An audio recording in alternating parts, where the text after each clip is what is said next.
Glória a Deus.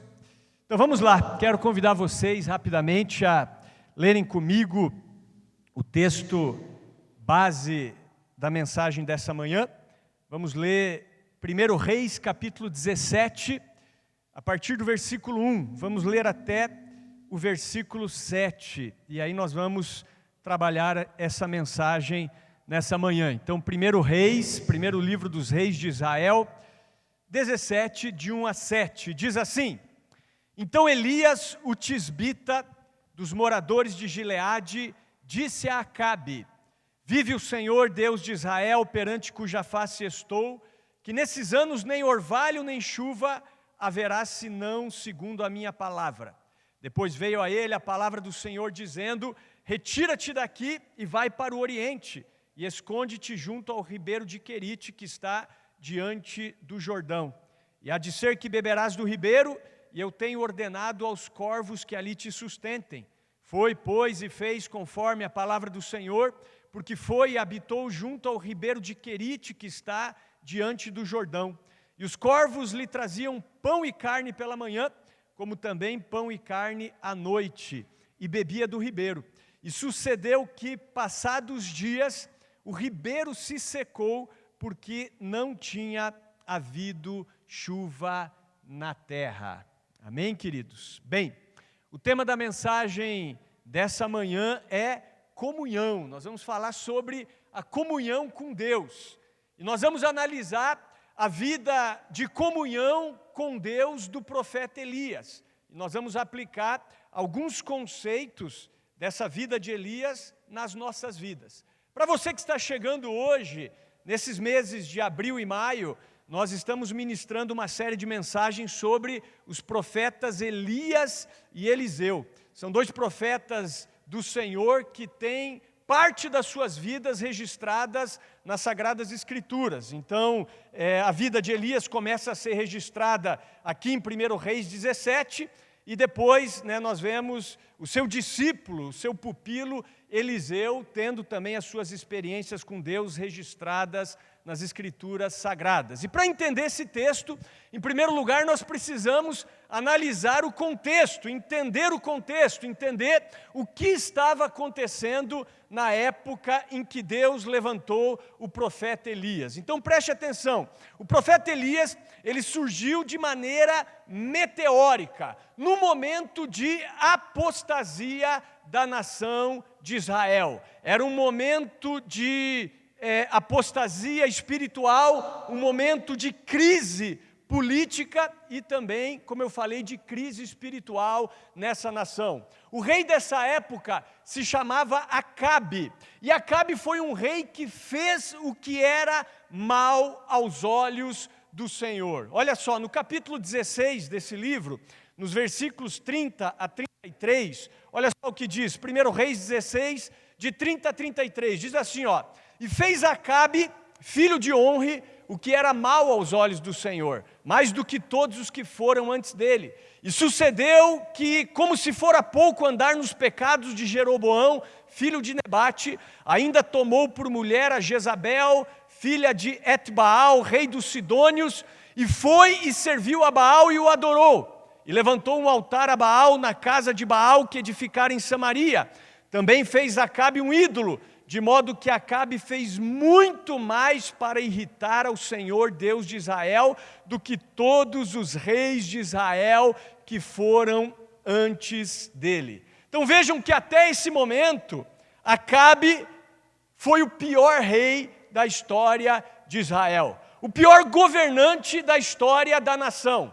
Ele permaneceu nos pecados de Jeroboão. Quais eram os pecados de Jeroboão? Jeroboão, ele promoveu a idolatria em Israel. Ele fez 2 bezerros de ouro, colocou um numa extremidade de Israel, o outro na outra extremidade, e ele disse assim: esses são os deuses, ó Israel, que te tiraram do Egito. O medo de Jeroboão era que o povo do norte, o povo de Israel, descesse ao sul, a Jerusalém, para adorar o Senhor no templo, e se voltasse novamente aos reis do sul. Então ele promove a idolatria em Israel. Ele permaneceu nesses pecados. Ele não acabou com essa idolatria. Mas para piorar, ele casou com uma mulher dominadora, chamada Jezabel. E era ela quem mandava no reino. E Jezabel, se você prestou atenção, ela era filha de Etbaal, que significa servo de Baal. Ela era uma profetisa, digamos assim, uma serva de Baal. E ela não só começa a promover a idolatria a Baal em Israel, como eles constroem um santuário a Baal, eles começam a oferecer sacrifício a Baal, eles começam a sustentar os profetas de Baal com dinheiro do governo, e eles começam a perseguir os profetas do Senhor. Então, nessa época, servir ao Senhor se tornou inconveniente. Era um tempo de apostasia, como eu falei, tanto política quanto espiritual. E para piorar, ainda promoviam a imoralidade sexual, porque nos cultos a esses deuses pagãos era comum ter as prostitutas e os prostitutos cultuais. Então Jezabel é uma mulher que promove idolatria e também promove a prostituição. Por isso que lá em Apocalipse, João, inspirado pelo Espírito Santo, ele escreve ali, Jesus dizendo que ele tinha contra uma das igrejas ali do Apocalipse, que eles toleravam Jezabel dentro da igreja. Essa mulher que se diz profetiza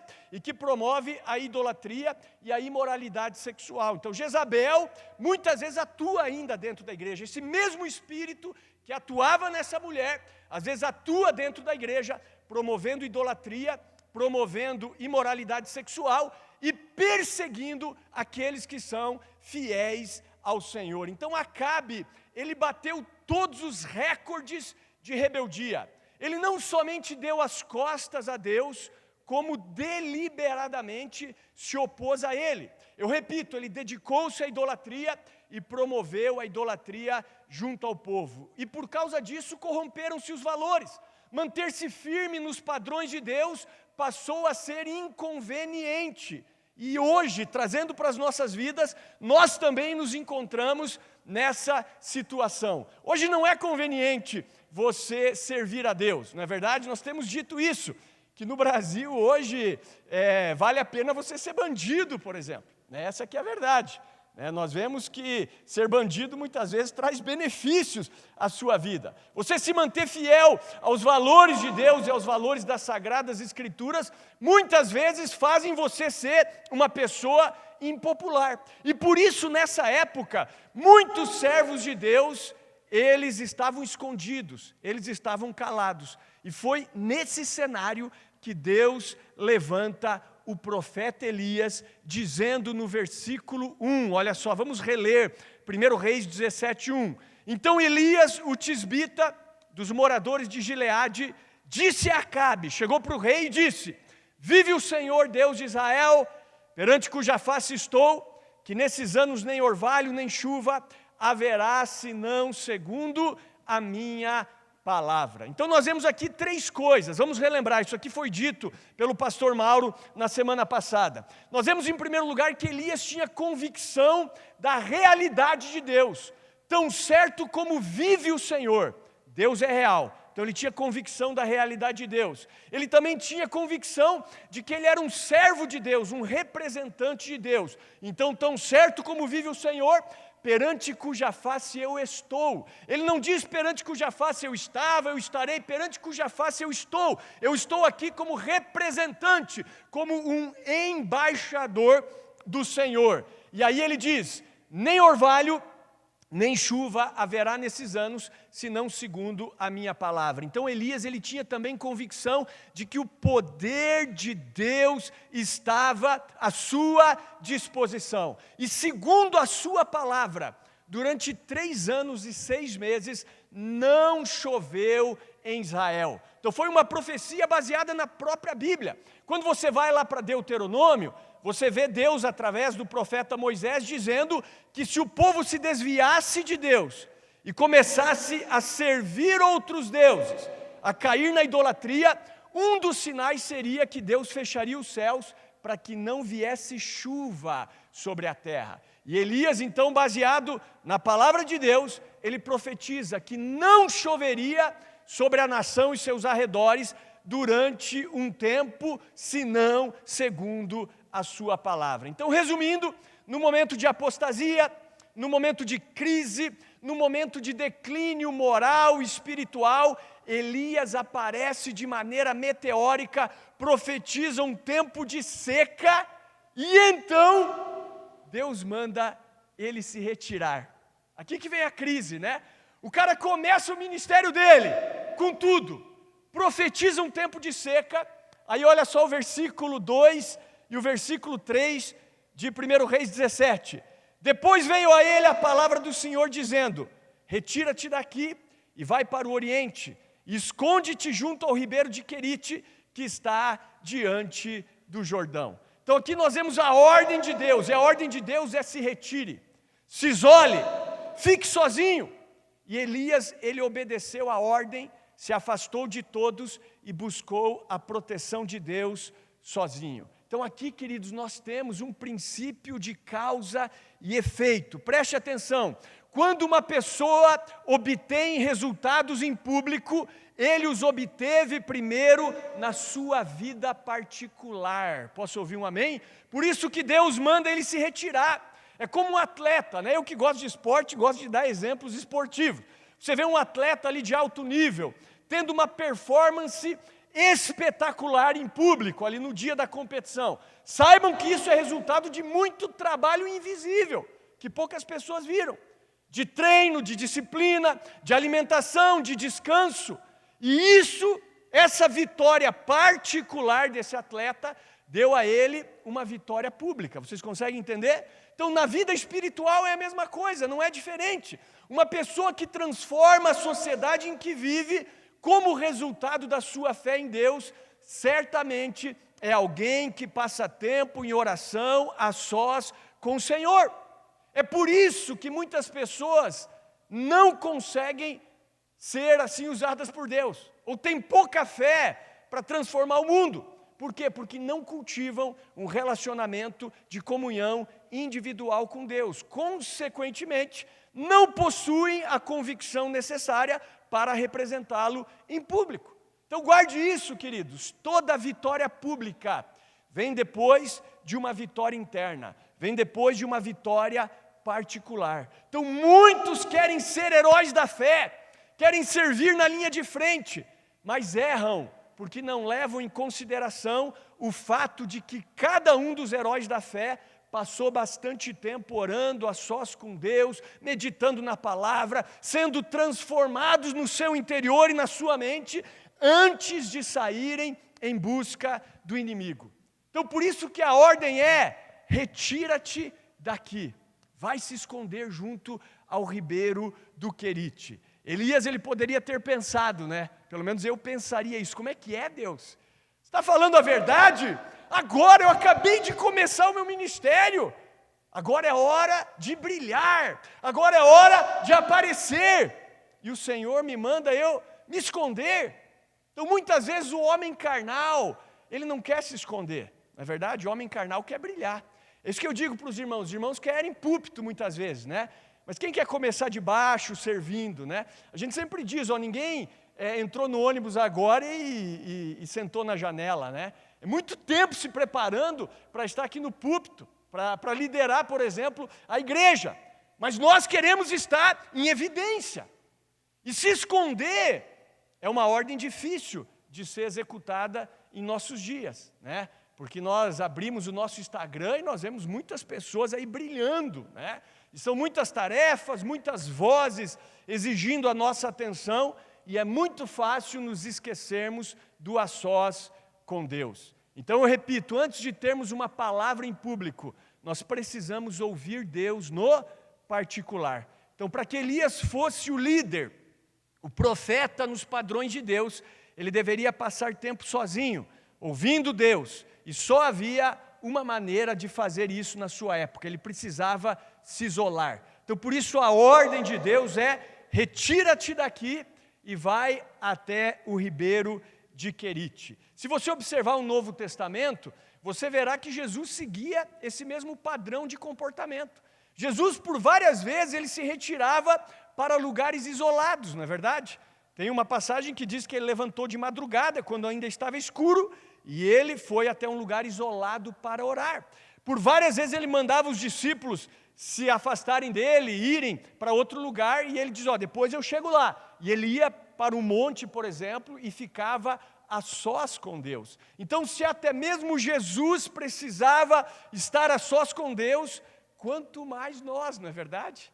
Então, se nós não estivermos ouvindo a voz de Deus, cultivando um relacionamento íntimo com o Espírito Santo, com a palavra de Deus, tudo que nós ouvimos fará pouco sentido e a nossa mensagem causará pouco impacto na vida das pessoas. Então, a primeira ordem de Deus aqui nesse texto para o profeta, e essa ordem é para nós também, é a seguinte: se esconda, fique a sós comigo, ouça a minha palavra, medite na minha palavra. Então, a primeira mensagem de Deus para nós, para a CCNJ nessa manhã é: tenha comunhão com Deus. Posso ouvir um amém? Estão conseguindo me acompanhar aqui? Ok. Segunda palavra que vemos nesse texto é a promessa de provisão. Olha só o versículo 4 de 1 Reis 17. E há de ser que beberás do ribeiro, e eu tenho ordenado aos corvos que ali te sustentem. Então Deus prometeu uma provisão sobrenatural ao profeta. Então sempre que Deus nos chama e nós nos colocamos dentro da vontade de Deus, Ele providencia as ferramentas necessárias para cumprirmos a sua vontade. E Ele também providencia os recursos necessários para que a sua vontade seja feita. Nós sabemos que o nosso Deus, Ele é o Jeová Jirê.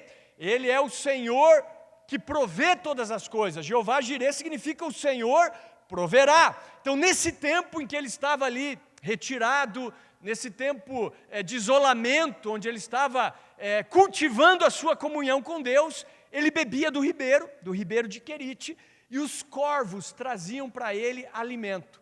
Pão e carne pela manhã, e pão e carne no período ali da tarde, início da noite. Então veja, um verdadeiro milagre, uma provisão sobrenatural. Até porque, irmãos, eu fui estudar a vida dos corvos. Eu quero dizer para vocês que os corvos, eles são animais egoístas, gananciosos. Por natureza, eles chegam a negligenciar os filhotes. Às vezes eles deixam de dar de comer aos filhotes, o que não é comum na maioria das aves, para que eles se alimentem. E aqui eles se tornaram aves generosas, altruístas, traziam carne fresca para Elias, não era carniça não, traziam pão para Elias comer. Provavelmente eles tiravam da mesa de alguém, ou era algum servo de Deus que recebeu a revelação: prepara aí que o corvo vai passar aqui. Era o iFood da época, irmão, Uber Eats. O corvo levava comida para Elias. Alguns até acreditam que os corvos pegavam essa comida da mesa do próprio rei, do rei Acabe, e levavam essa comida para Elias. Nós não sabemos, o que a Bíblia não diz com clareza, nós não podemos afirmar com certeza. Mas o que nós vemos aqui é um verdadeiro milagre de provisão. Elias sendo sustentado de maneira sobrenatural, irmãos. Isso aqui é muito importante. E eu quero dizer para você, trazendo isso para a sua vida e para a minha vida, Deus continua sendo um Deus de milagres, amém? Ele continua sendo um Deus provedor. Estou precisando de um milagre, pastor Peter. Glória a Deus, você está no lugar certo, ouvindo a palavra certa. Deus continua sendo um Deus de milagres, né? É natural para Deus realizar milagres, é nós que ficamos assim estupefatos, né, com milagres, mas para Deus não existe nada, absolutamente nada demasiadamente difícil, não é verdade? Como aquela história, né, diz que tinha um homem andando numa estrada assim de chão, né, que tinha muitas pedras, e tinha um sapo na beira da estrada, e aí aquele homem chutou uma pedra assim razoavelmente grande, né, pá, e ele não percebeu, mas a pedra bateu no sapo e virou o sapo de cabeça para baixo. Ele ficou de barriga para cima com a pedra em cima dele. E aí o sapo ficou desesperado, né? Nessa ilustração o sapo fala, tá? E o sapo começou a gritar: por favor, alguém me ajude, preciso de ajuda, vou morrer aqui, tal. E ficou ali alguns minutos desesperado, até que passou um outro homem, viu ali o desespero do sapo na beira da estrada, simplesmente foi lá, tirou a pedra e o sapo conseguiu virar e ele saiu pulando. Milagre, milagre, milagre! Então, para o sapo, aquilo foi um grande milagre, mas para o cara que tirou a pedra, não foi nada demais, irmão, né? Então, assim que funcionam as coisas a nível espiritual, né? Aquilo que para nós é algo grandioso, maravilhoso, e claro, vai ser sempre para nós, para Deus é algo extremamente simples. Então o que importa é você e eu estarmos no centro da vontade de Deus, e obedecendo a ordem do Senhor, de nos retirarmos, de nos isolarmos por alguns períodos do nosso dia, da nossa vida, para nós termos comunhão com o Senhor. Então a primeira palavra-chave desse texto é a ordem. A segunda palavra-chave é a promessa, que nós vimos aqui, a promessa de provisão, Deus sustentando o profeta de maneira sobrenatural. A terceira palavra aqui é a resposta do profeta. Nós vamos ver que ele obedeceu imediatamente. Olha só, versículo 5 de 1 Reis 17. Foi, pois, e fez conforme a palavra do Senhor, porque foi e habitou junto ao ribeiro de Querite, que está diante do Jordão. Então vejam que a resposta foi imediata. Ele fez segundo a palavra do Senhor. Eu repito, muitos de nós teríamos discutido com o Senhor, né? Senhor, o Senhor está cometendo um erro, essa ordem aí, né, acho que não está certa não. Como eu falei, é meu momento de brilhar. Mas não, simplesmente Elias obedeceu, a resposta dele foi imediata, e eu repito que para que Elias cumprisse a vontade de Deus, ele precisava estar nesse lugar, e obedeceu prontamente. Então, quando nós obedecemos a Deus e a sua palavra, nós revelamos uma atitude de confiança e uma aptidão ao aprendizado. Mas eu quero dizer que grande parte das pessoas, inclusive dentro da igreja, lógico, são obstinadas. A nossa natureza é uma natureza obstinada, desobediente, rebelde. Nós não queremos obedecer. Nós queremos fazer as coisas da nossa maneira, segundo a nossa natureza. E eu quero dizer que a sua natureza tem que morrer. O seu eu tem que morrer. A sua vontade tem que morrer. O seu achismo tem que morrer para que você viva no centro da vontade de Deus, irmãos. Essa é a verdade. Precisamos obedecer ao Senhor e os seus princípios, os princípios da sua palavra. Eu estava meditando sobre isso e eu me lembrei daquela passagem de Ananias e Saulo. Vocês sabem que Saulo, ele se transformou no apóstolo Paulo. Ele se converteu e foi aí talvez o maior apóstolo da igreja até os dias de hoje. E Saulo, ele era um perseguidor da igreja, ele era um fariseu. Ele estava ali consentindo, por exemplo, com a morte de Estevão, que foi o primeiro mártir da igreja. Ele pegava a carta dos governadores, dos sumos sacerdotes, para que ele pudesse prender os cristãos. Então, ele era uma pedra no sapato da igreja. E, de repente, vocês sabem, ele estava nesse processo de perseguição, e ele tem um encontro com Jesus Cristo, onde ele cai por terra, onde ele fica cego durante um tempo, onde Jesus fala com ele diretamente, E aí ele vai para uma casa lá, E aí Deus aparece para um discípulo. Jesus aparece para um discípulo dele chamado Ananias. Ananias estava orando e Jesus fala com Ananias: Ananias, estou aqui, Senhor, diga, vai até a rua tal, casa tal, entra lá naquela casa, lá tem um homem chamado Saulo, ore por ele. Daí Ananias, conversando com Jesus, diz: mas Jesus, eu tenho ouvido falar desse cara é perseguidor da igreja.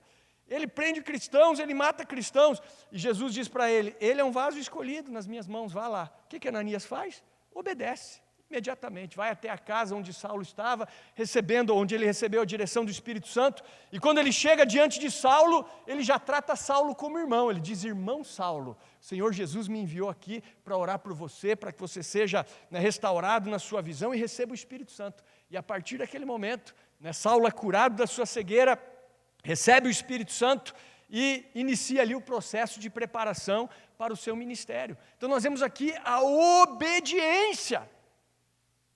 Então, se nós não formos pessoas obedientes, nada vai acontecer de fato na nossa vida. Agora, como eu falei, por natureza, nós somos rebeldes, nós somos obstinados, nós somos desobedientes. Agora, olha só, 1 Samuel 15, 22, olha só o que Deus diz através do profeta Samuel. Diz assim, porém Samuel disse: tem porventura o Senhor tanto prazer em holocaustos e sacrifícios, como em que se obedeça à palavra do Senhor? Eis que o obedecer é melhor do que o sacrificar, e o atender melhor é do que a gordura de carneiros. Então de nada adianta você louvar a Deus com seus lábios, se o seu coração não for um coração obediente. Por isso que Deus diz, esse povo me honra com seus lábios, mas o seu coração está longe de mim. Então nós precisamos dar ao Senhor uma resposta de obediência. Então o que nós vemos nesse texto? Nós vemos a ordem de Deus, retira-te daqui. Nós vemos a promessa de Deus, dei ordem aos corvos para te sustentarem. E aí nós vemos a obediência, a resposta do profeta, que foi a obediência imediata. E finalmente, essa passagem nos mostra o teste pelo qual Elias passou. Versículo 7 de 1 Reis 17, diz assim: E sucedeu que, passados dias, o ribeiro se secou, porque não tinha havido chuva na terra. Então nós vimos uma ordem para fugir e se esconder, a promessa de sustento sobrenatural, a resposta obediente do profeta, e na sequência nós vemos o verdadeiro teste de fé de Elias, ou seja, o ribeiro secou. E agora? A providência secou. E olha o detalhe, secou em resposta, em consequência da palavra do próprio profeta. Ele havia profetizado seca naquela região, e agora ele está sofrendo a consequência da sua profecia. O ribeiro secou, a fonte de providência secou. Vocês estão entendendo? Então a seca atinge a sua provisão de água. Trazendo isso para nós, eu quero dizer para vocês que Deus não quer que tenhamos uma fé simplesmente parcial. Deus deseja que cresçamos na fé. E Ele sabe, Deus sabe, preste atenção, que a fé se aprofunda através das provações, através dos testes, não é verdade? Não é isso que a Bíblia diz? Por exemplo, você vai lá para a carta do apóstolo Tiago, o que Tiago diz? Meus irmãos, tende por motivo de grande alegria o fato de vocês passarem por diversas provações, porque a prova da vossa fé desenvolve a perseverança. Ora, a perseverança deve ter a sua obra completa, para que sejais maduros e íntegros, sem ter falta de coisa alguma. Então nós vemos que a fé, ela é desenvolvida, ela é nutrida pela provação. Pela provação. Então o profeta profetiza, e agora ele tem um teste de fé, porque a profecia dele faz com que a provisão, o sustento dele se esgote. É mais ou menos assim, irmãos, eu tenho dado esses exemplos, né? Senhor, abençoa a nossa igreja, traz um avivamento para a nossa igreja, né?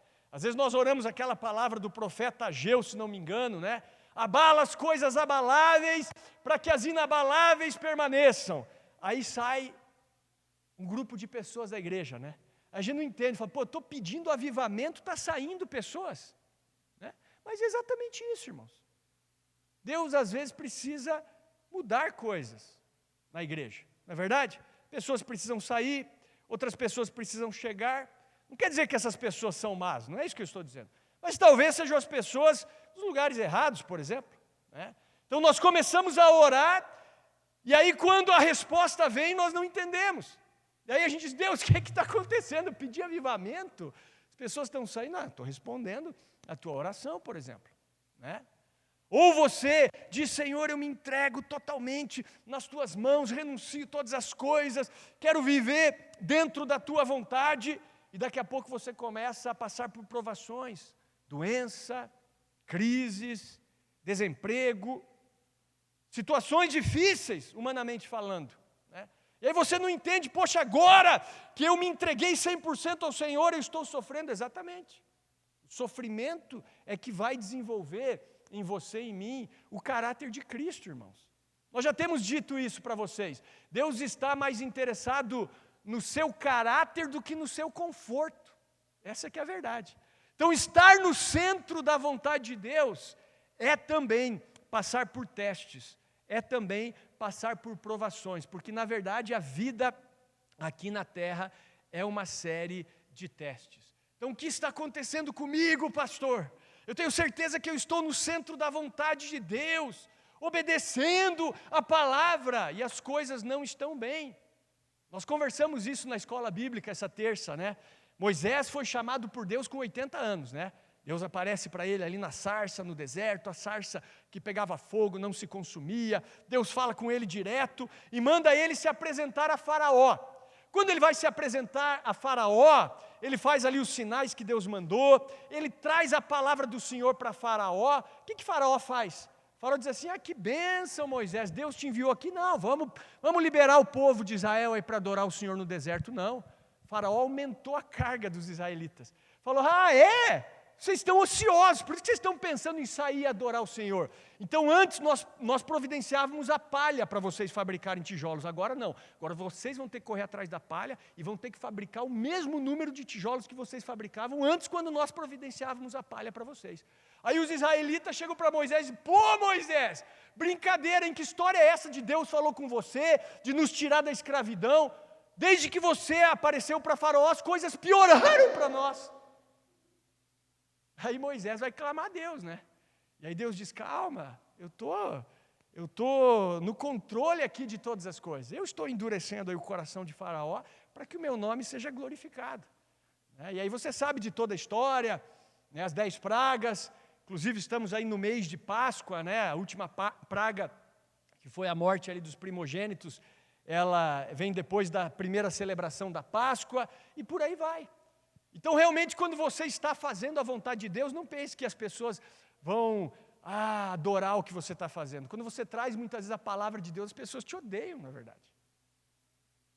Porque é algo muitas vezes desagradável, né?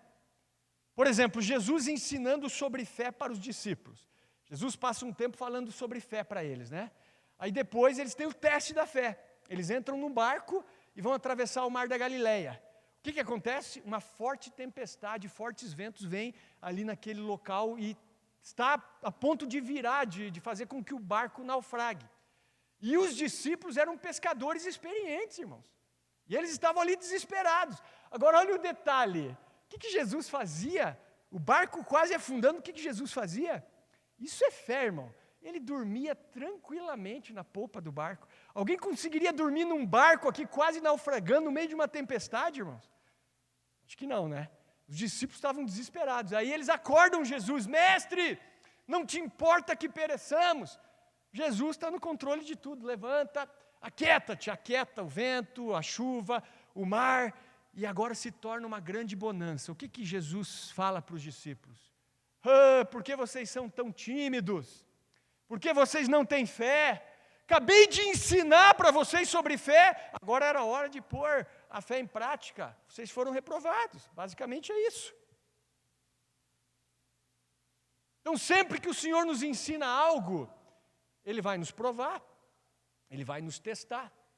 Então saibam, queridos, ser cristão é ser provado. A vida cristã é uma série de testes onde nós temos a oportunidade de crescer na nossa fé por meio deles. Então isso que você está passando, por mais difícil que seja, é uma prova. E muitas vezes, como eu falei, é resposta à sua própria oração.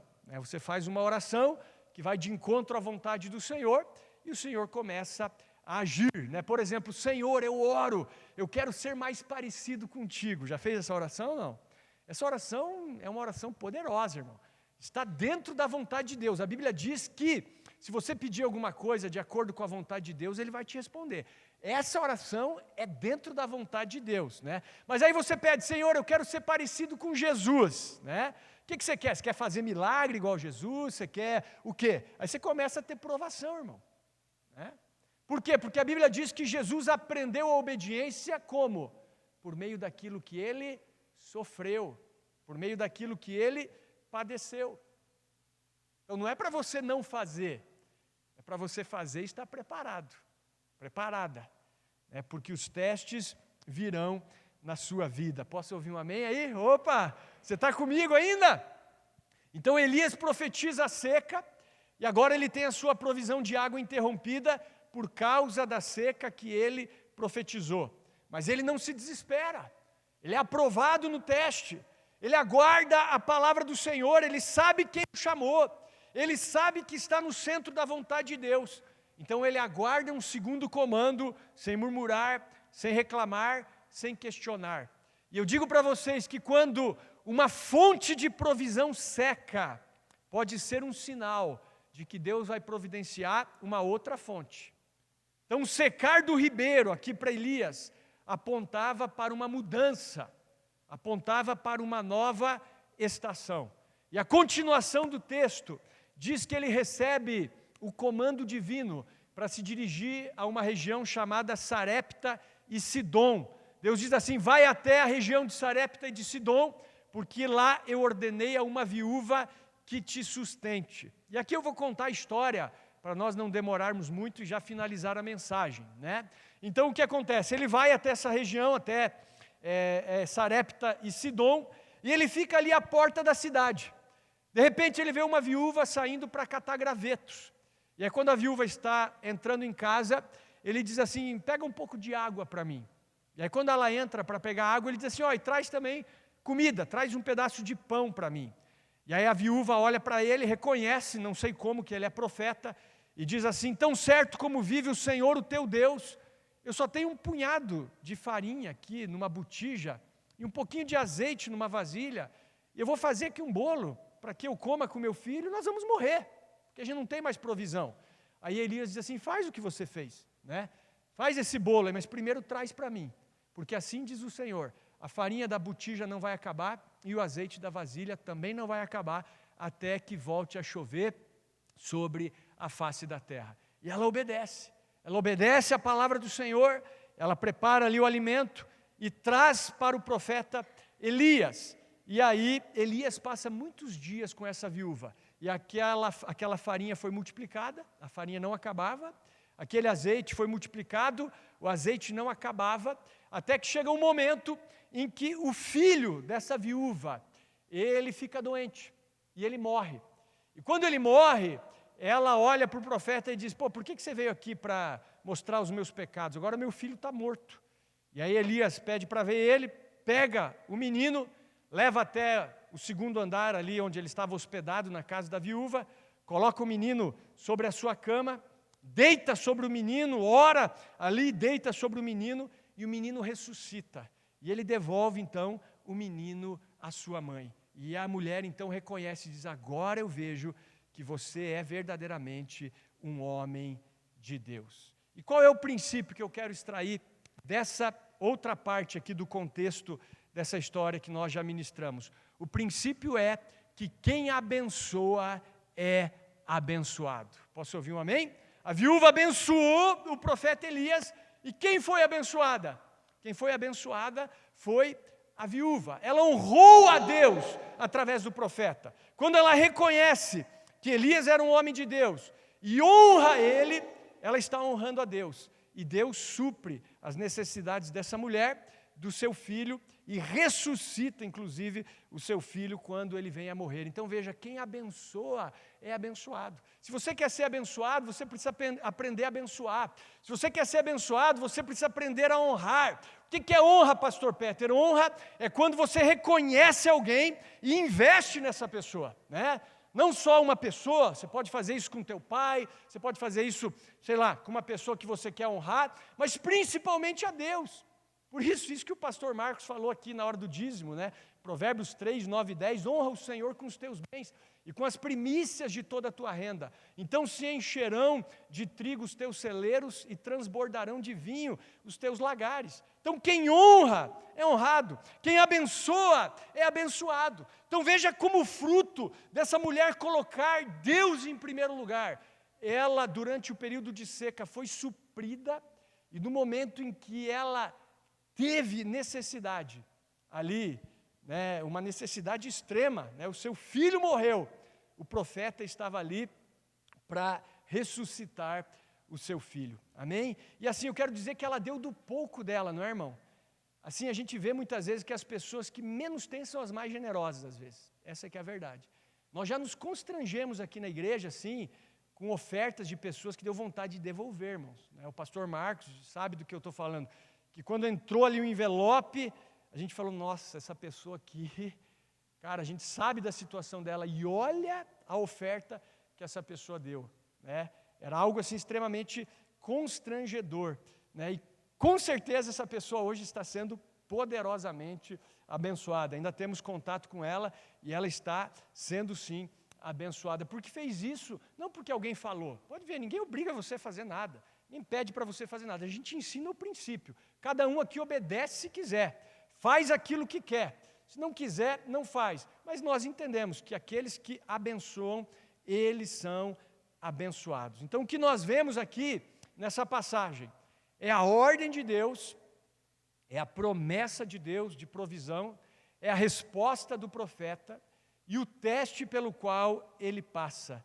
E finalmente, eu destaco aqui a generosidade da viúva, que foi abençoada com a presença do profeta na sua casa, pois era uma pessoa desprendida, generosa e também obediente. Pode ver que a resposta dela à palavra do Senhor foi também imediata. Quando Elias diz, assim diz o Senhor, imediatamente a viúva obedeceu sem questionar. Amém? Então não é para você obedecer a minha palavra, a minha vontade, para você obedecer a palavra do Senhor, aquilo que é vontade do Senhor na sua vida, em nome de Jesus. Amém, queridos? Com essa palavra, convido você a ficar de pé. Quero chamar aqui o louvor à frente.